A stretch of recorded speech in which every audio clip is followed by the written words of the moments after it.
By Indian, make in India, made in India ఇట్లాంటి phrases చెప్పే వాళ్ళంతా గొప్ప వాళ్ళ, దేశభక్తుల? మేరా భారత్ మహాన్, జై హింద్ వీళ్ళేనా దేశభక్తులు? మీకు ఒక ఎగ్జాంపుల్ చెప్తాను నేను. ఒక ఊళ్ళో ఒక ఇల్లు ఉంది.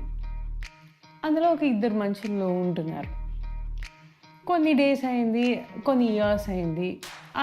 ఆ ఇంటికి మెల్లిమెల్లిగా ఒక్కొక్కటి డ్యామేజ్ అవుతాం మొదలుపెట్టింది. అంటే సీలింగ్ కారతం, ఆ గోడలు పెచ్చులు రాలతం, ఒక్కొక్కటి ప్రాబ్లమ్స్ అనేది స్టార్ట్ అయింది.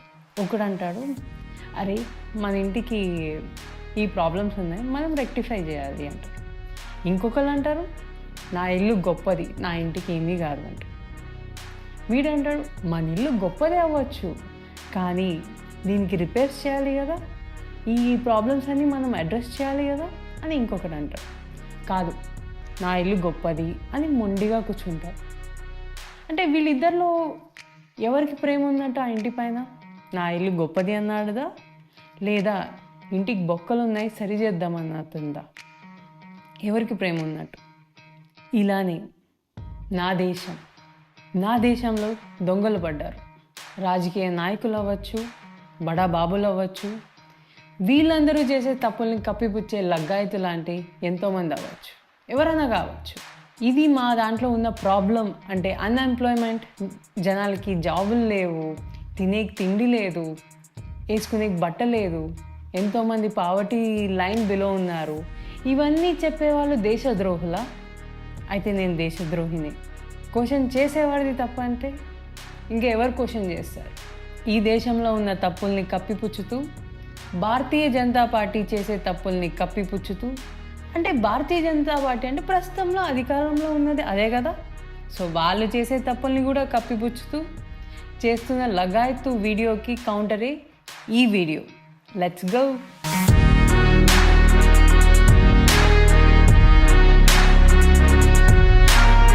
రావణ్, నన్ను వదిలి ఆల్రెడీ మధ్యలో ఒక ఏజ్ రోస్ట్ చేసినట్టున్నా. అవును, కొన్ని నాటిల్లో కొన్ని పదాలు వాడాల్సి వస్తుంది. So I avoided. ఓకే, ఇప్పుడు థర్డ్ రోస్ట్. అంటే నువ్వు నేను చేసే సెకండ్ రోస్ట్, బట్ నువ్వు ఒకటి మధ్యలో చేసావు కాబట్టి ఇది థర్డ్ రోస్ట్. యాక్చువల్లీ రోస్ట్ కంటే కూడా this is more than roast. It is fact checking video. ఎందుకంటే కొన్ని ఫ్యాక్ట్ అనే బదులు కూడా నిజాలు మాట్లాడుకోవటం. You know what, at some point of time we need to expose people and we need to be harsh on few people because అంటే దేశభక్తి, ఇందాక తను ఇంట్రొడక్షన్లో చెప్పినట్టు, దేశభక్తి అంటే అదేదో చూపించుకునే వస్తువులాగా గట్టిగా మైక్ ముందు జై హింద్ అని అరవంగానే ఆడికి దేశభక్తి ఉన్నట్టు.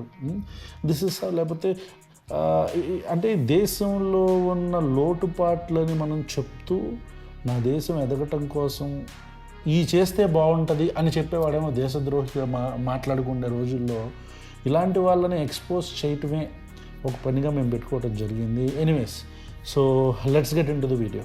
ఫస్ట్ది అతను ఏం చెప్తారంటే, మీరు ఇప్పుడు అంతా పండగల సీజన్ వస్తుంది, పెళ్ళిళ్ళ సీజన్ వస్తుంది, మీరు షాపింగ్ చేస్తారు కదా. సో ఏది డిస్కౌంట్లో ఉంది, ఏది లేదు అని కాకుండా ఏది మేడ్ ఇన్ ఇండియా అంటే కింద రాసి ఉంటారు కదా, దాన్ని బట్టి మీరు ఆ వస్తువుని కొనండి అని చెప్పి. సరే, ఇది గుడ్ థాట్. అంటే వీ ఆల్సో, ఎవరైనా కూడా మన వస్తువులు మనం కొనుక్కోవాలని ఎందుకు అనుకోము? డెఫినెట్గా కదా. ఇది ఎంత ఎక్కువ ఉంది అనే దాని కంటే కూడా ఎవరు తయారు చేశారనేది చూడమని చెప్పినట్టున్నాడు అతను, అంతే కదా. అవును. సో సపోర్ట్ లోకల్ మ్యానుఫ్యాక్చరర్స్కి సపోర్ట్ చేయమని చెప్తున్నారు. 100% మనం చేద్దాం. డిస్కౌంట్ దేని మీద ఉంది అది కాకుండా మేడ్ ఇన్ ఇండియా కొనమని చెప్పాడు. ఇప్పుడు పాయింట్ ఏంటంటే, మన ఇండియాలో యావరేజ్ మనిషికి పర్ డే ఇన్కమ్ ఎంత తెలుసా? 300 రూపీస్. అంటే యావరేజ్గా ఒక 1 మంత్కి 9,000. ఆ 9,000లోనే వాళ్ళ ఇల్లు గడవాలి. అంటే ఇంటి రెంట్, వాళ్ళ ఫుడ్ ఎక్స్పెన్సెస్, వాళ్ళకి ఏం జబ్బులు వచ్చినా, మంచి జరిగినా చెడు జరిగినా, ఏం జరిగినా ఆ అమౌంట్లోనే అవ్వాలి. అలా వాళ్ళ లైఫ్ గడిపేటప్పుడు వాళ్ళకి ఏది తక్కువ అనిపిస్తే అదే తీసుకుంటారు. కరెక్ట్. అంతే కదా, ఎవరికైనా ఇప్పుడు ఎవ్రీ వన్ అందరూ కూడా వాళ్ళకి అయినంత ఏదో ఒక సేవ్ చేసుకోవాలి అనుకుంటారు. ఆ మైండ్ సెట్లో వాళ్ళు డిస్కౌంట్ అనేది చూస్తారు. అవును. ఇవన్నీ పక్కన పెడితే మనం ఇండియన్ మ్యానుఫ్యాక్చరర్స్ అంటే ఇండియాలో తయారయ్యే ప్రోడక్ట్స్ మనం ఎందుకు కొనలేకపోతున్నాం? బయట కంట్రీస్ నుంచి కూడా తెప్పించుకొని ఆ ప్రోడక్ట్స్ అంటే ఇప్పుడు ఏం చెప్తున్నాడు, మీకు ఎంతమందికి తెలుసు చైనా నుంచి గణేష్ ఐడల్స్ వస్తాయి కదా, అంటే వేరే కంట్రీలో ఎక్కడో మ్యానుఫ్యాక్చర్ అయ్యి అక్కడి నుంచి అది ఇంపోర్ట్ డ్యూటీస్ కట్టి అన్నీ కట్టి ట్రాన్స్పోర్టేషన్ యాడ్ చేసి ఇన్ని చేసి కూడా ఇక్కడ తక్కువ ప్రైస్కి ఎట్లా ల్యాండ్ అవుతున్నాయి? కరెక్ట్. ఇది కదా మనం అడ్రస్ చేయాల్సిన ఇష్యూ. ఎప్పుడైతే మనం మ్యానుఫ్యాక్చరింగ్ కాస్ట్ తగ్గి మనం లోకల్ ప్రోడక్ట్స్ని ఇంకా కొంచెం తక్కువ ప్రైస్లో ఇవ్వగలిగినప్పుడు డెఫినెట్లీ ఇక్కడ ప్రోడక్ట్సే కొంటారు. True, exactly. లాజికలీ ఇప్పుడు మీరు కూడా ఆలోచించండి, ఇప్పుడు ఒక ఐటమ్ ఒక లెటర్స్ పెట్రోల్ అనుకుందాం, జనరల్ మార్కెట్ అన్నీ పక్కన పెట్టేసేద్దాం. మనం బయట నుంచి ఇంపోర్ట్ చేసుకుంటున్న పెట్రోల్ బంక్ ఒక దగ్గర ఉంది, మన ఇండియన్ పెట్రోల్ బంక్ ఒక దగ్గర ఉంది. బయట నుంచి ఇంపోర్ట్ చేసుకున్న పెట్రోల్ బంక్లోనేమో మనకు లీటర్ 60 రూపాయలుగా దొరుకుతుంది, ఇండియన్ పెట్రోల్ బంక్లోనేమో 100 రూపీస్ దొరుకుతుంది అనుకుందాం. Which one we prefer? ఇప్పుడు మన దేశంలో ఉండే తను చెప్పిన బిలో పావర్టీ లైన్ కావచ్చు, లేకపోతే పర్ డే యావరేజ్ ఇన్కమ్ ఒక రోజుకి యావరేజ్గా 300 రూపాయలు సంపాదిస్తాడంట భారతదేశంలో ఉండే ప్రతి మిడిల్ క్లాస్ మనిషి, below or lower middle class మనిషి. So understand the financial status of the lower middle class people. వాళ్ళు ఇప్పుడు మన లగైతే చెప్పినట్టు వెళ్ళిపోయి అరే ఇప్పుడు మనం ఎవరు చేశారు అనేది చూద్దాం కానీ ఎంత ఉంది, ఇప్పుడు ఒక కుందు ఉంది, దీపావళి కుందులు తీసుకుంటాము, ఒక కుందు ఉంది, మట్టి ప్రమిద ఉంది, ప్రమిద ఆ ప్రమిద తీసుకొని మట్టి ప్రమిద ఒకడు 10 రూపాయలకి అమ్ముతున్నాడు, లేదు మేడ్ ఇన్ ఇండియా 25 రూపాయలది ఉంది, ఏమని తీసుకుంటాం? సో ఇట్ అంటే ఒక కామన్ మ్యాన్ యొక్క స్టేట్ ఆఫ్ మైండ్ అని కూడా మనం డైవర్ట్ చేద్దాము అనుకుంటే ఓకే, మంచిదే. Let us say if it is for purposes, అంటే దేశం యొక్క అభివృద్ధి గురించి ఆలోచించుకుందాం. నిజంగా అట్లా పర్చేస్ చేస్తే దేశం అభివృద్ధి చెందిద్దా? చూద్దాం, వీడియోలో ముందుకు వెళ్దాం. అంటే ఇప్పుడు నేను అన్నట్టు ఇండియన్ ప్రోడక్ట్సే తక్కువ రేటుకి దొరికితే ఎందుకు కొనరు? కరెక్ట్. ఎందుకు దొరకట్లేదు? అది ఎప్పుడన్నా ఆలోచించారా? ఇక్కడ మనం ఏదైనా బిజినెస్ ఎస్టాబ్లిష్ చేయాలంటే ఫస్ట్ థింగ్ బ్రైబ్. అవును, పర్మిషన్ బ్రైబ్ కావాలి, ఆ ల్యాండ్ తీసుకునేకి, పవర్ ఎన్హాన్స్మెంట్కి, మొత్తం ఇది అది ఎన్ని ఉంటాయి. మీలో ఎవరైనా ఒక పర్మిషన్ కోసం గవర్నమెంట్ ఆఫీసుల చుట్టూ ఉన్న వాళ్ళు తిరిగి ఉంటే మీకు అర్థమైంది మన దేశంలో లంచం కావచ్చు, లంచం ఎంత ఇంపాక్ట్ క్రియేట్ చేస్తుంది ఒక వ్యక్తి బిజినెస్ స్టార్ట్ చేయాలంటే. Bribe is the biggest cancer in Indian economy. Correct. So అవి, దాని తర్వాత ట్యాక్స్లు, తర్వాత ఇక్కడ అంటే మనము రా మెటీరియల్కి కడతాం, ప్రాసెసింగ్ చేసిన తర్వాత దానికి కడతాం. అండర్స్టాండ్ చేస్తాను ఏం చెప్తుంది అంటే బయట నుంచి వచ్చిన ప్రోడక్ట్ తక్కువకి ఎందుకు దొరుకుతున్నాయి, మన దేశంలో మనం సొంతగా ప్రిపేర్ చేస్తేనే వితౌట్ ఎనీ ఇంపోర్ట్ డ్యూటీస్ మనకెందుకు ఎక్కువలో దొరకట్లేదు? సరే దొరకట్లేదో పక్కన పెడితే మనకెందుకు చైనా నుంచి మనం గణేష్ విగ్రహాలు, రాఖీలు ఇవన్నీ ఇంపోర్ట్ చేసుకోవాల్సి వస్తుంది? అంటే దోస్ ఆర్ ద రీజన్స్. ఇప్పుడు తను చెప్తుంది బ్రైబ్ కావచ్చు. మన దగ్గర స్కిల్ చాలా ఉంది కానీ వాళ్ళకి వర్క్ లేదు. This has to be addressed. ఇది అడ్రస్ చేయాలి కదా. ఇవన్నీ అడ్రస్ చేసినప్పుడు అంటే ప్రొడక్షన్ పెరిగినప్పుడు, కాస్ట్ ఆఫ్ ప్రొడక్షన్ తగ్గినప్పుడు సేల్ అనేది ఆటోమేటిక్గా పెరుగుతుంది. ఎగ్జాక్ట్లీ. కాస్ట్ ఆఫ్ ప్రొడక్షన్ ఎలా తగ్గాలి? ఏమేమి దానిపైన ఓవర్ హెడ్స్ ఉన్నాయి అవన్నీ తగ్గాలి. అవి తగ్గినప్పుడు మ్యానుఫ్యాక్చరింగ్ కాస్ట్ తగ్గిపోతుంది. అప్పుడు ఇండియాలో ప్రొడక్షన్ పెరుగుతుంది. అంటే ఇప్పుడు ఇండియాలో ప్రోడక్ట్ వచ్చింది, కాస్ట్ ఆఫ్ ప్రొడక్షన్ తగ్గింది, నీకు 10 రూపీస్ ప్రోడక్ట్ 5 రూపీస్కే వస్తుంది, అప్పుడు ఎక్కువ కొంటారు. కొన్నప్పుడు నీకు మ్యానుఫ్యాక్చరింగ్ ఇంకా ఎక్కువ చేయాల్సి వస్తుంది. అంటే బిజినెస్ డెవలప్ అవుతుంది, ఎకనామీ ఇంప్రూవ్ అవుతుంది, అన్నీ అవుతాయి. So first point cost of production తగ్గించాలి. అంటే సడన్ గా బై ఇండియన్ డెఫినెట్లీ అది రావాలి, అది అవ్వాలి, ఎప్పటికైనా అది అవి తీరాలి. అవ్వాలంటే ఏం చేయాలి? ఇవి కదా చేయాల్సింది. Correct. So on a conclusion, first point ఏదైతే లగ్గ అయితే చెప్పాడో బై ఇండియన్ పండగలు వస్తున్నాయి, పబ్బాలు వస్తున్నాయి, మనం రాఖీలు కావచ్చు, గణేష్ ఐడల్స్ కావచ్చు, ఇవన్నీ కూడా మనం కేవలం అది మేడ్ ఇన్ ఇండియానే అయితే కొందాము అనే కంటే మేడ్ ఇన్ ఇండియా ప్రోడక్ట్ రావడానికి, వచ్చిన ప్రోడక్ట్ తక్కువలో అమ్మబడటానికి, కాస్ట్ ఎఫెక్టివ్గా రావడానికి మార్కెట్లోకి ఎవరిని క్వశ్చన్ చేయాలి? ప్రభుత్వాలను క్వశ్చన్ చేయాలి. ముందు అది ఏడిస్తేద్దాం అనేది ఫస్ట్ పాయింట్ యొక్క సారాంశం, అంతే కదా. ఇక రెండోది, మోదీ స్పీచ్ గురించి మాట్లాడతాడు ఇతను. ఏమంటాడంటే, మోదీ అంటే మొత్తం భజన, ఈ 15 నిమిషాల స్పీచ్లో మొత్తం భజన చేస్తాడు. ఆ భజన చేస్తూ ఇనీషియల్గా ఏమంటాడంటే, యాడింగ్ ఇనీషియల్ రిమార్క్స్ అంటే మోదీ గారు ఇండైరెక్ట్గా కౌంటర్ ఇచ్చారు, కానీ డెసిసివ్గా ఇచ్చారంట. ఇంతకు మించిన దరిద్రం వాడికన్నా ఉంటుందా లగాయత్తు? నాకు అర్థం కాదు. ఫస్ట్ ఆఫ్ ఆల్, ట్రంప్ అనే వ్యక్తిని డైరెక్ట్గా ఏమీ అనలేని చేతగానితనం మన ప్రభుత్వానికి ఉంది అని అందరూ అనుకుంటున్నారు. నేను అనట్లేదులే. అంటే డైరెక్ట్గా ట్రంప్ గాడు ఓపెన్ థ్రెట్లు ఇచ్చినప్పుడు, తారీఫ్ గురించి మాట్లాడినప్పుడు, ఒరే మాకు అవసరం లేదురా మీ మార్కెట్, లేకపోతే మేము మా సొంతగా బతుకుతాం, లేదంటే నిన్ను కాదు రష్యా దగ్గరికి వెళ్తాం అని చెప్పండి డైరెక్ట్గా ఓపెన్గా స్టేట్మెంట్ ఎందుకు ఇలేకపోతున్నాం మనం? అది చెప్పకుండా మన పిరికితనాన్ని కవర్ చేయటం కోసం మోదీ అద్భుతంగా చెప్పాడు. ఏం అద్భుతంగా చెప్పాడు చెప్పాలి కదా, అది కూడా. ఏం అద్భుతంగా చెప్పాడు? ట్రంప్కి డైరెక్ట్గా వార్నింగ్ ఇచ్చాడంట. ఏంటది, క్యా కర్ దేగే రే తూ అంటే అది కాదు, క్యా కరేగే రే తూ అంట. ఇది టైటిల్, థంబ్నెయిల్, క్యా కరేగే రే తూ. లేకపోతే ఇంకో టైటిల్ వచ్చేసి థంబ్నెయిల్ టైటిల్ చెప్తున్నారు అగైతిగేడి, మోదీస్ డైరెక్ట్ రెస్పాన్స్ అనేది పెట్టాడు. అంటే ఏంటి, డైరెక్ట్గా నిజంగా రెస్పాండ్ అయ్యాడా? ఫైనల్లీ మోడీ స్పీక్స్ అని చెప్పని ఏదో పెట్టాడు. నిజంగా మాట్లాడాడా మోదీ ట్రంప్ గురించి? ట్రంప్ గురించి మాట్లాడే ధైర్యం లేదనే కదా రాహుల్ గాంధీ ఓపెన్గా మాట్లాడింది ఆ పార్లమెంట్లో. మన బతుకులు ఎందుకంట దీని గురించి మాట్లాడకుండా. అయితే రావణ్, ఇప్పుడు ట్రంప్ చేస్తేనే కానీ వీళ్ళకి గుర్తు రాలేదా make in India, made in India అనేది? కరెక్ట్. మోదీ ఎప్పటి నుంచి ఉన్నారు పిఎంగా?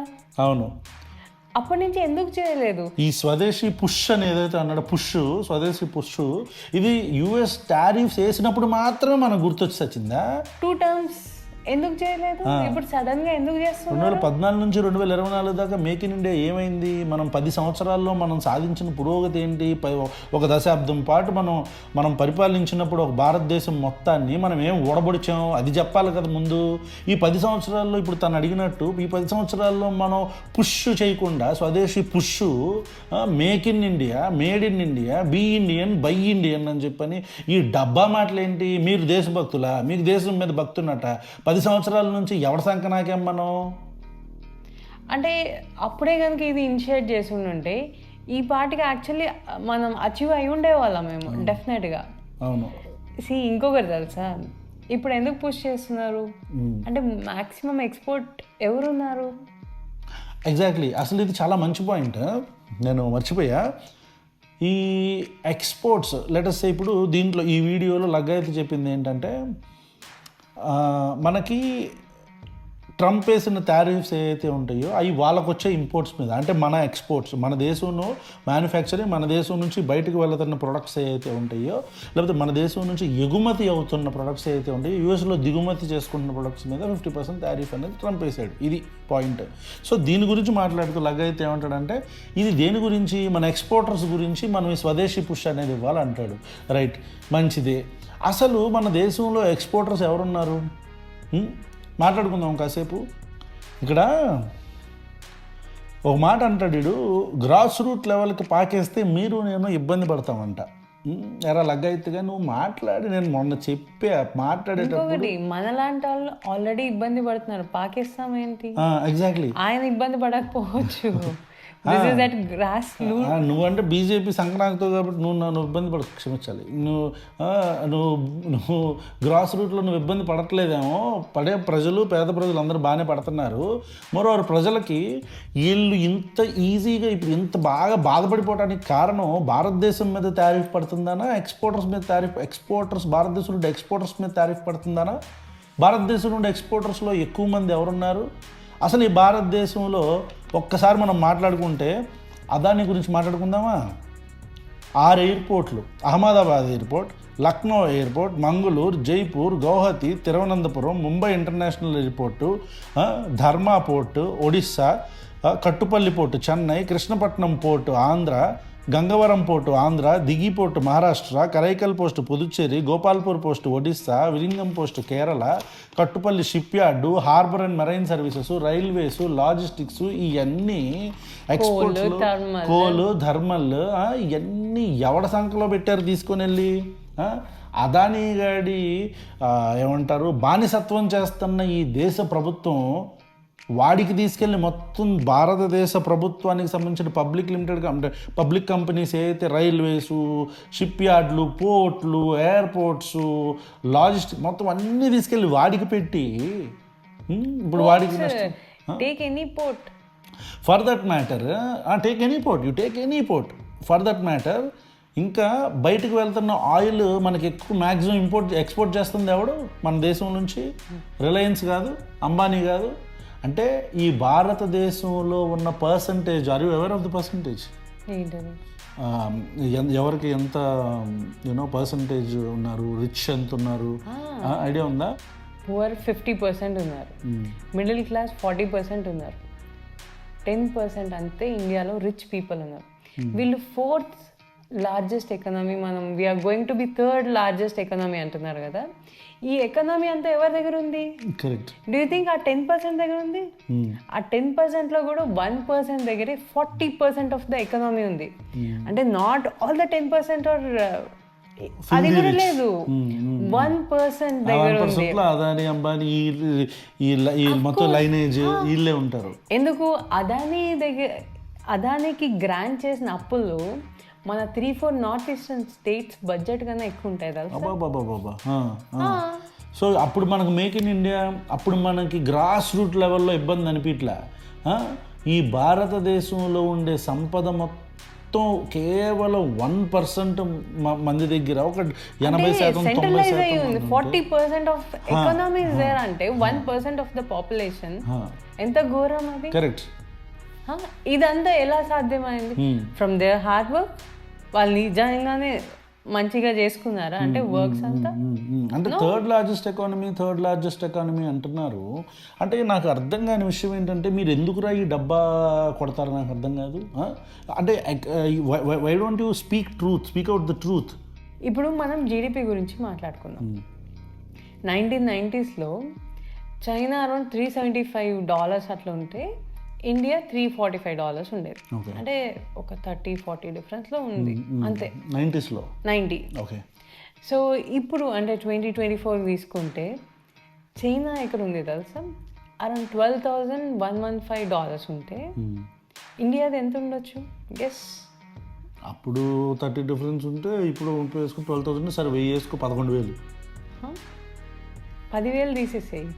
1000 2000 అంటే 12,000 వాళ్ళు ఉంటే మన వాళ్ళు $2,735లో ఉంది. అంటే ఇంత గ్యాప్లో, ఇన్ని ఇయర్స్లో మన గ్రోత్ రేట్ ఎంత తెలుసా? పర్సెంటేజ్ తీసుకుంటే 6%. ఇది కూడా గొప్పగా చెప్పుకుంటారు కదా. I tell you one more thing. మన ఇండిపెండెన్స్ వచ్చినప్పటి నుంచి ఇండియాలో అప్పటి నుంచి తీసుకుంటే మనది one of the youngest country అని చెప్పుకోవచ్చు. అంటే ఇక్కడ ఉన్న వర్కింగ్ పాపులేషన్ అంటే ఒక 20 to 50 years ఏజ్ గ్రూప్ని తీసుకుంటే మన ఇండియాలో చాలా ఎక్కువ పర్సెంటేజ్ ఉన్నారు. వీళ్ళ నుంచి కానీ మనం వర్క్ తీసుకోగలుగుతున్నామా? ఇలాంటి ఫేజ్ ఉన్నప్పుడు యుఎస్ కానీ చైనా కానీ అవంతా double digit GDP growth rate ఉండేది. కానీ ఇండియాలో ఎందుకు లేదు? అన్ఎంప్లాయ్మెంట్. demographic dividend అంటుంది. She's talking about the demographic dividend. To be more precise, working age group ఏదైతే ఉంటుందో, అంటే అబౌవ్ 18 years నుంచి maybe 40 to 50 years active working age group ఉన్న తను మాట అనింది యంగెస్ట్ ఎకానమీ అని చెప్పని. అంటే India is one of the youngest economy. అంటే యంగ్స్టర్స్ ఎక్కువగా, అంటే వర్కింగ్ ఏజ్ గ్రూప్ ఎక్కువగా ఉన్న ఒక ఎకానమీ మనది. అది కూడా గత దశాబ్దం నుంచి వచ్చే దశాబ్దం దాకా, అంటే 2010 ఆ ప్రాంతం నుంచి మొదలు పెట్టుకుంటే 2030-40 దాకా, 35 దాకా India is one of the youngest economy in the world. అంటే డెమోగ్రఫిక్ డివిడెండ్ చాలా ఎక్కువగా, డెమోగ్రఫిక్ డివిడెండ్ యొక్క రేషియో యంగ్స్టర్స్ది చాలా ఎక్కువగా ఉంది. అలాంటి టైంలో, ఇలాంటి డెమోగ్రఫిక్ డివిడెండ్ ఎక్కువగా ఉన్న టైంలో 6% GDP is the worst number.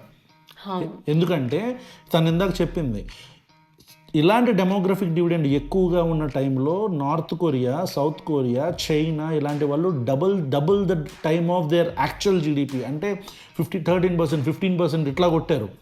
మనం మాత్రం 6%లోనే చచ్చాం. దీనికి మళ్ళీ అద్భుతమైన ఎకానమీ మనది అని చెప్పి this is a dead economy. అంటే ఇప్పుడు ఫస్ట్ యుఎస్ ఉంటే సెకండ్ ప్లేస్లో చైనా ఉంది తెలుసా, థర్డ్ ప్లేస్లో I think Germany, and we're in fourth. Exactly. అంటే మనకి రష్యా, నెక్స్ట్ రష్యా ఉంది. అంటే we have slight changes, differences అన్నమాట. సో 5th లార్జెస్ట్ ఎకానమీ అని, డెడ్ ఎకానమీ అని ఎందుకు అంటున్నామంటే 90% మంది ప్రజలందరూ దరిద్రంగా బతుకుతున్నారు.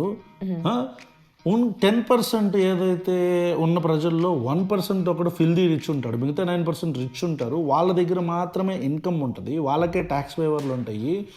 మన గవర్నమెంట్ 3rd లార్జెస్ట్ ఎకానమీ అంటారు, కానీ ఫిన్లాండ్ అసలు ఎకానమీలోనే లేదు, చాలా చిన్న దేశం.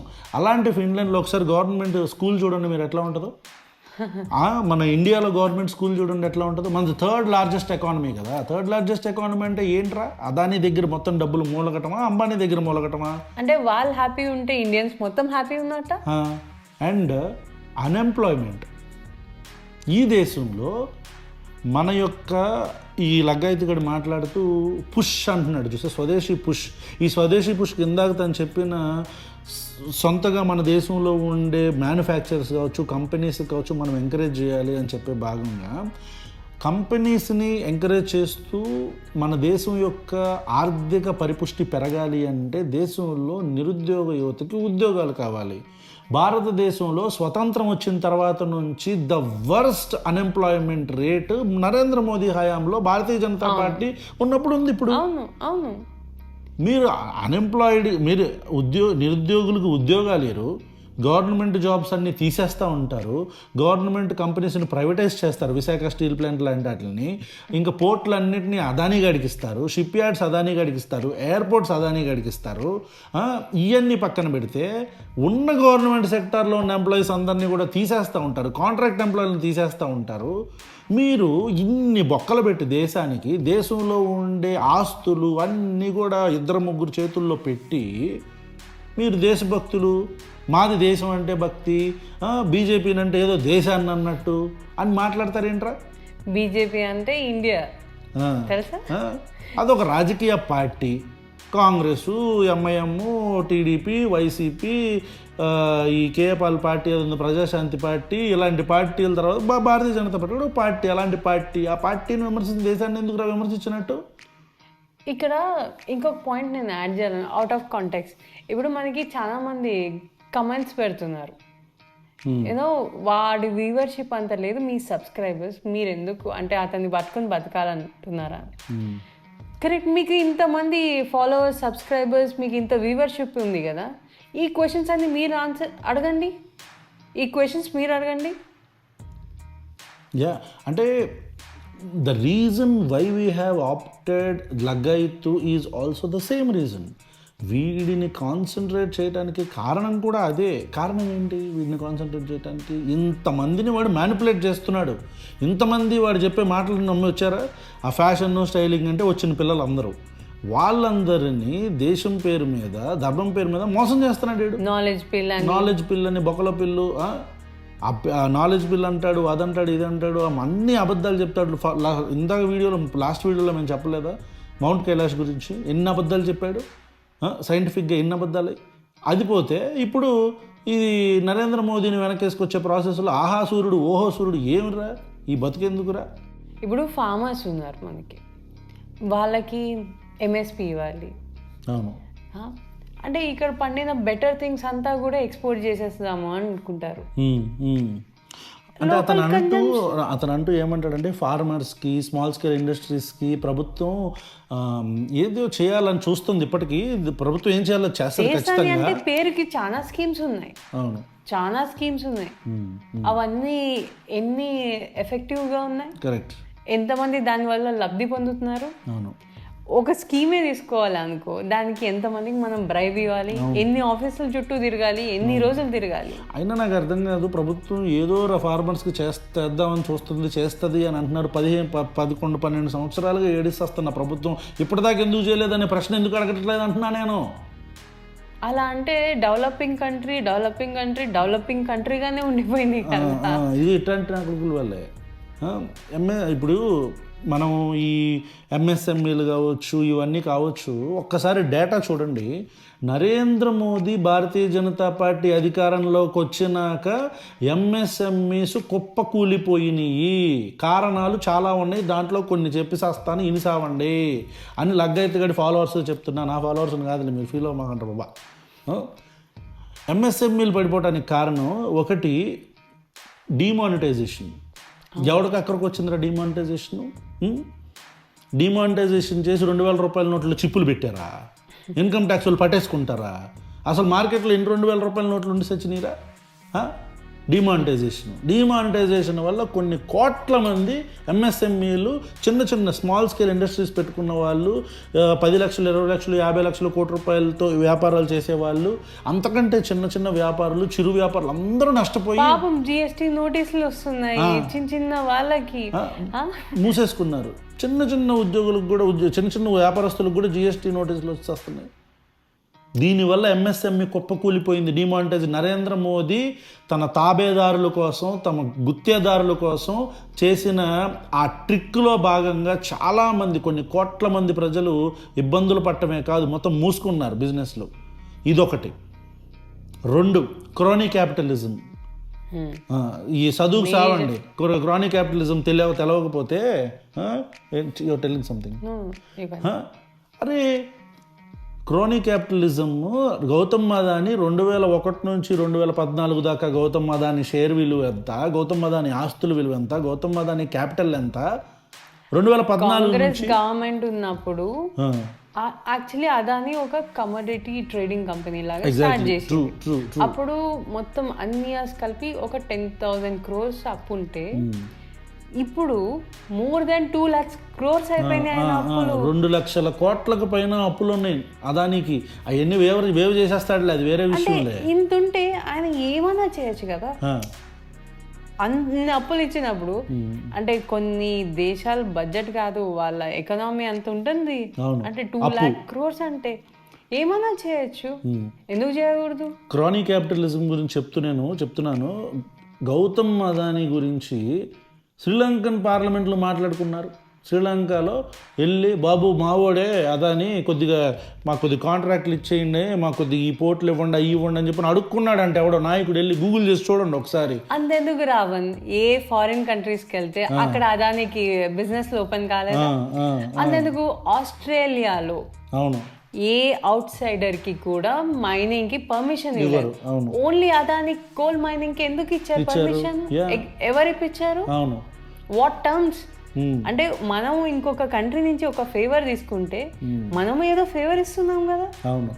ఒరే లగ్గైతుగా నీకే చెప్తున్నా, ఎంఎస్ఎంఈలు అవన్నీ పెద్ద మాటలు వద్దురా నీకు, పెద్ద మాటలు మాట్లాడొద్దు. ఎంఎస్ఎంఈలు కూలిపోవటానికి, ఎంఎస్ఎంఈ కంపెనీలు, చిన్న చిరు వ్యాపారులు, స్మాల్ స్కేల్ ఇండస్ట్రీస్ అన్నీ కుదేలవటానికి కారణం నరేంద్ర మోదీ. ఇది చెప్పే ధైర్యం నీకు లేదు, ఏడిస్తావు మాక. ఇంకో పక్క ఐటీ కంపెనీ వాళ్ళు, వీళ్ళకి వివాద్ పే విశ్వాస్ ఏంటి తెలుసా? ఐటీ నోటీసులు ఇస్తారు, ఒక 10-15 మెంబర్స్ని సెలెక్ట్ చేసుకుంటారు. అంటే ఇట్లానే పాపం 100 crores లోపల ఎవరిదైనా కూడా ఉంది అంటే వాళ్ళ లైఫ్ చాలా ట్రబుల్సమ్ ఇండియాలో. అంటే నేను బిజినెస్ పీపుల్ అంటున్నాను. 100 crores అంటే పెద్ద అమౌంట్, బట్ వాళ్ళు ఫేస్ చేసేంత ప్రాబ్లమ్స్, ఈ ఓ పక్క జిఎస్టీ అవ్వచ్చు, ఒక పక్క లేబర్ కమిషన్ వాళ్ళు, ఎన్ఫోర్స్ డిపార్ట్మెంట్స్, ఎంతమంది. Coming to this Vivad pay Vishwas, ఇట్లా 10 మెంబర్స్కి నోటీసులు ఇస్తారు. సపోజ్ నీకే ఇచ్చారనుకో, నీకు ఒక 1 crore అట్లా కట్టాలి అని చెప్తారు. నువ్వు ఇది కట్టను, నేను ఈ తప్పు చేయలేదు అన్నావు అనుకో, కోర్టులో ఫైల్ చేయాలి అంటే you have to pay 20% amount. అయ్యా, అంటే 20 లక్షలు కట్టాలి. కట్టి అప్పుడు ఫైల్ చేసి నీది క్లియర్ అయ్యే వరకు ఫైట్ చేయాలి. నాకు తెలియదు, ఇది రిడిక్యులస్ ఇది. 20 లక్షలు పోయినాయి, నీది అవునా కాదా అది రన్ అవుతూ ఉంటుంది. లాయర్ ఫీజులు, కోర్ట్ ఫీజులు, దిస్ మెంటల్ ప్రెషర్స్ కదా. Even I'm unaware of this. మీకు కూడా చాలా మందికి తెలిసి ఉండకపోవచ్చు. చాలా మంది సఫరర్స్ ఉంటారు. అంటే అదే చెప్తున్నాను కదా, 100 crores వరకు కూడా అంటే business man who is having a turn over of such, వాళ్ళు కూడా ఇది ఫేస్ చేస్తూ ఉంటున్నారు. You might be looking at the number, తను 100 crores అని అమ్మో అని అనుకోవచ్చు. కానీ మీరు వీళ్ళందరూ కూడా మీడియం స్కేల్, స్మాల్ స్కేల్లోకే వస్తారు, రైట్? అబౌవ్ 10 lakhs, 250 crores దాకా small medium scale, till 250 crores medium scale, ఆ తర్వాత లార్జ్ స్కేల్. కిందకు వచ్చేసి స్మాల్ స్కేల్ వచ్చేసి below 100 crores, 50 crores I think small scale, below small scale. So వీళ్ళు గొప్పోళ్ళు, డబ్బున్నోళ్ళు అని చెప్పని మీరు అనుకోవచ్చు. బట్ ద పాయింట్ ఈజ్ వీళ్ళని కూడా కొట్టడానికి అదానీ గాడు లాంటి వాళ్ళని లేపుతారు వీళ్ళు. దాన్నే క్రోనీ క్యాపిటలిజం అంటారు. ఆ క్రోనీ క్యాపిటలిజం గురించే ఈ స్మాల్ స్కేలు, మీడియం స్కేలు, చిన్న వ్యాపారులు, ఎంఎస్ఎంఈస్ ఇవన్నీ కూడా చచ్చిపోవడానికి కారణం క్రోనీ క్యాపిటలిజమే. నరేంద్ర మోదీ ఏ దేశానికి వెళ్తే ఆ దేశంలో కాంట్రాక్ట్లు వస్తాయి. అదానీ గడికి షెల్ కంపెనీలు పడతారు. హిండన్బర్గ్ రీసెర్చ్ అని చెప్పిన తర్వాత మొత్తం జేబులు తడుక్కొని అదానీ గడిని విమర్శిస్తుంటే మీరు దేశద్రోహులని చచ్చారు నా కొడుకులు. అదానీ ఈజ్ అదానీ ఇండియా, అదానీ గడి అని అంటే ఇండియా అన్నట్ట. అదానీ డెవలప్ అయితే ఇండియా డెవలప్ అయినట్ట. ఇవన్నీ ఎందుకు చెప్తున్నామంటే ఎంఎస్ఎంఈల గురించి మాట్లాడి, ఎక్స్పోర్ట్స్ గురించి మాట్లాడి, నిరుద్యోగం గురించి మాట్లాడకుండా, ఈ ఎక్స్పోర్ట్లు ఎవడ చేతిలో ఉన్నాయో మాట్లాడకుండా, ఎంఎస్ఎంఈలు ఎవడు చంపేస్తే చచ్చిపోయినాయో మాట్లాడకుండా కవర్ చేసే ప్రాసెస్లు చేస్తే ఇట్లానే ఎండగట్టాల్సి వస్తుంది. అలాగే అవుతుంది. అదే మొన్న అనలేదా రాహుల్ గాంధీ ఓట్ చోరీ అని మాట్లాడితే, రాహుల్ గాంధీ బెంగళూరు గురించి, ఇండియా గురించి మాట్లాడలేదు, ఓన్లీ బెంగళూరు గురించి మాట్లాడారు. అంటే ఏంటి బెంగళూరు గురించి ఒకసాట కాదు, అంటే వాళ్ళు చెక్ చేసిన ఒక ప్లేస్ లోనే దొరికింది, లక్ష ఓట్లు, మిగతా ప్లేస్ లో ఇంకా చెక్ చేయలేదు. చెక్ చేసేకి డేటా అనేది ఇవ్వట్లేదు. ఎగ్జాక్ట్లీ. దాన్ని కూడా లైటర్ వీన్లో మొత్తం ఇండియాలో కర్ణాటక రాష్ట్రంలో బెంగళూరు అన్ని నియోజకవర్గాల్లో సెంట్రల్లో జరిగిందంట. ఇకపోతే ప్రియాంక గాంధీ గురించి మాట్లాడతాడు. ప్రియాంక గాంధీ గురించి మాట్లాడి ఏమంటాడు, ప్రియాంక గాంధీ 2 పాయింట్స్ చెప్పింది. ఒకటి వచ్చేసి మీరు ట్రంప్ని మీరే కదా కౌగిలించుకున్న దానికి ప్రతిఫలం ఇదే కదా అని చెప్పని ఒకటి అనింది ప్రియాంక గాంధీ. దాంతోపాటు మన దేశం యొక్క ఫారిన్ పాలసీస్ ఎందుకు ఇంత వీక్గా ఉన్నాయని అనింది. దాని గురించి మాట్లాడుతూ దాని గురించి మాట్లాడుతూ ఏమంటాడంటే, ప్రియాంక గాంధీ గారు రేజ్ చేసిన క్వశ్చన్స్ కరెక్టే, కాకపోతే ఇప్పుడు ఒకడు తాగేసి వచ్చి మనల్ని గుద్దితే అది మన తప్పు ఎలా అయింది అంటాడు. తాగేసి డ్రైవ్ చేసుకుంటూ వచ్చి మనల్ని గుద్దితే మన తప్పు అయింది అంటారు. అందుకే నాకు చెప్పుకు పెంట తీసి ఫాట్ మనం కొట్టాలనిపిస్తుంది నాకు. ఎందుకంటారా చెప్పేది రే నీకే. ఇప్పుడు తాగేసి వచ్చి గుద్దటం ఏంట్రా అంటే ట్రంప్ ఎలాంటోడో మనకు తెలియదా? దానికి ఎగ్జాంపుల్కి ఇడు ఏం చెప్తాడంటే, లాస్ట్ టైం అంతా చాలా హౌడీ మోడీ అని విపరీతంగా రాసుకొని పూసుకొని తిరిగాం, ఆయన ఎలా మారిపోతాడని మనకు తెలియదు కదా అంటాడు. అరే నీకు తెలియదేమోరా, ఎందుకు ఎగ్జాక్ట్లీ. ట్రంప్ అనేవాడు ఫస్ట్ టైం లో కూడా వార్నింగ్స్ ఇచ్చాడు. ట్రంప్ అనేవాడు కోవిడ్ టైంలో భారతదేశానికి వార్నింగ్ ఇచ్చాడు 2020లో. హైడ్రాక్సిక్లోరోక్వినోన్కి మీరు తీసుకొని మాకు ఇవ్వకపోతే, అంటే ఆ టైంలో కోవిడ్ కొన్ని లక్షల మంది చచ్చిపోతున్నారు యూఎస్లో కానీ ఇండియాలో కానీ చనిపోతుంటే, రోజుకు 1000 మంది చచ్చిపోతుంటే, ఇప్పుడు ఇంకా అప్పటికి వ్యాక్సిన్ రాలేదమ్మా, అప్పటికి వ్యాక్సిన్ రాలేదు. వ్యూవర్స్ మీకు తెలియకపోతే, వ్యాక్సిన్ రాని టైంలో హైడ్రాక్సిక్లోరోక్వినోన్ అనేది మనకు కొద్దిగా దానికి ఉపయోగపడుతుంది కోవిడ్ క్యూర్ చేయడానికి అని చెప్పని కొన్ని రూమర్స్ వచ్చిన తర్వాత, రష్యాలోనో ఎక్కడో ఒక చిన్న రీసెర్చ్లో అది తెలిసిన తర్వాత, that was also not 100% confirm. Trump మన దగ్గర ఎక్కువ హైడ్రాక్సిక్లోరోక్వినోన్ స్టాక్ ఉందని చెప్పని మనల్ని అడిగితే మనోడు ఏం మాట్లాడకపోతే వార్నింగ్ ఇచ్చాడు. India should face the retaliation from US అని చెప్పని పోసుకొని రాత్రి 50 లక్షల హైడ్రాక్సిక్లోరోక్వినోన్ టాబ్లెట్స్ మొత్తం పంపించాడు త్రూ షిప్. ఏంటి ట్రంప్ గారితో ఉండే మనకు సత్సంబంధాలు, ట్రంప్ గారు మంచిగా ఉండటం ఏంటి? ఆవిడ చెప్పింది ఎంత కరెక్ట్ తెలుసా, ఫారిన్ పాలసీస్ ఎందుకు ఇంత వీక్గా ఉన్నాయి అంటే. నేను ఒకటి చెప్తా, ఇప్పుడు మన ఇల్లు ఉంది, దానికి నిప్పు అంటుకుంది, అప్పుడు వెళ్ళి బావి తోడతామా, తోడి నీళ్లు తీస్తామా? అంతే కదా. అంటే ఇప్పుడు ట్రంప్ చెప్పాడని బీ ఇండియన్ బై ఇండియన్ వచ్చిందా? నువ్వు ముందు నుంచి ఏం చేస్తావు అసలు, కాలకుండా నువ్వు చేసిన పనులు ఏంటని అడుగుతున్నారు. నువ్వు ఇప్పుడు వచ్చి బీ ఇండియన్ బై ఇండియన్ ఏంటి? 10 సంవత్సరాలు 11 సంవత్సరాలు నువ్వేం కూడా పొడిచావు? అవి మాట్లాడి లగ్గెత్తుగాడు, అవి ఎక్స్పోజ్ చేయకూడదు. ఇప్పుడు ఇవన్నీ మాట్లాడితే మనం యాంటీ ఇండియన్ అవుతాం, యాంటీ నేషనలిస్ట్ అవుతాం. ట్రంప్ అసలు మనకు ఎందుకు ఫ్రెండ్ అవుతాడు రా? ట్రంప్ కూడా ఫస్ట్ నుంచి వాడి విధానం అదే కదా. వాడు అగ్రెసివ్గానే పోతున్నాడు. వాడు ఎప్పుడు కూడా ఇండియాని పెద్ద, వాడికి ఓట్లు కావాలనుకున్నప్పుడు మాత్రం నరేంద్ర మోదీని తోడుకుపోతే ఇక్కడికి వెళ్ళి మై ఫ్రెండ్ ట్రంప్ అని చెప్పని. Ladies and gentlemen, I present to you my friend, a friend of India, a great American president, Mr. Donald Trump.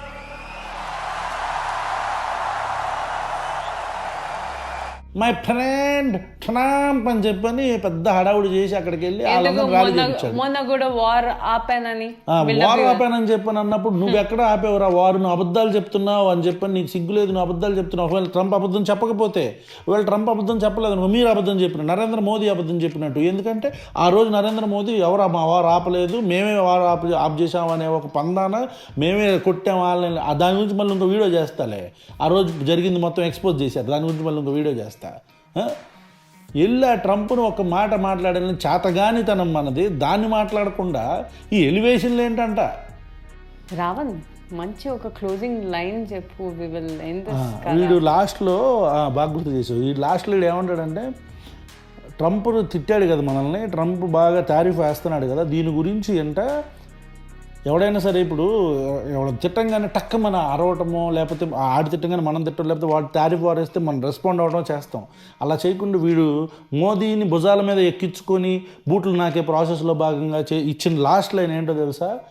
ఎవరైనా మనల్ని అలా అన్నప్పుడు తిట్టకుండా ఆగి ఆలోచించి దాని తర్వాత స్టెప్ తీసుకోవటంలో ఆ కిక్ వేరే ఉంటుంది కదా అంట. అది కిక్ కాదురా, ఇదే adhesion dialogue. Do want to say something on it? ఎందుకు ఆలోచిస్తే కిక్ కాదు, యూజ్ లేకుండా పోతుంది. ఇప్పటికే వెయిట్ చేసి వీళ్ళ 2 టర్మ్స్ 10 years అయిపోయింది, పని అయిపోయింది. ఆగి ఆలోచించి ఇంకెన్నో అలాగా ఆలోచిస్తారా బాబా, ఇంకెన్నో అలాగా ఆలోచిస్తారంటన్నా. Ravan, hating BJP is consider as anti national. దీంతో పాటు ఇంకొకటి హేటింగ్ బీజేపీ కూడా కాదు, questioning BJP is considered anti national. Questioning Narendra Modi is considered anti national. Questioning the scams of Adani will be considered as anti national కదా. మరి యాంటీ హిందూ అనేది కూడా ఒకటి ఉంది కదా. యాంటీ హిందూ కూడా ఉంది. Questioning BJP. Questioning BJP is also anti-Hindu. Going against Modi is also anti-Hindu. Going against Adani అంటే అది యాంటీ-ఇండియన్ లే కదా. హిందూయిజం ఏంటి, హిందుత్వ ఏంటి, అసలు యాంటీ హిందూనా యాంటీ హిందుత్వానా, అసలు ఏంటి ఇవంతా? ఇదే మా next video. Wait for the next chit chat. Bye bye.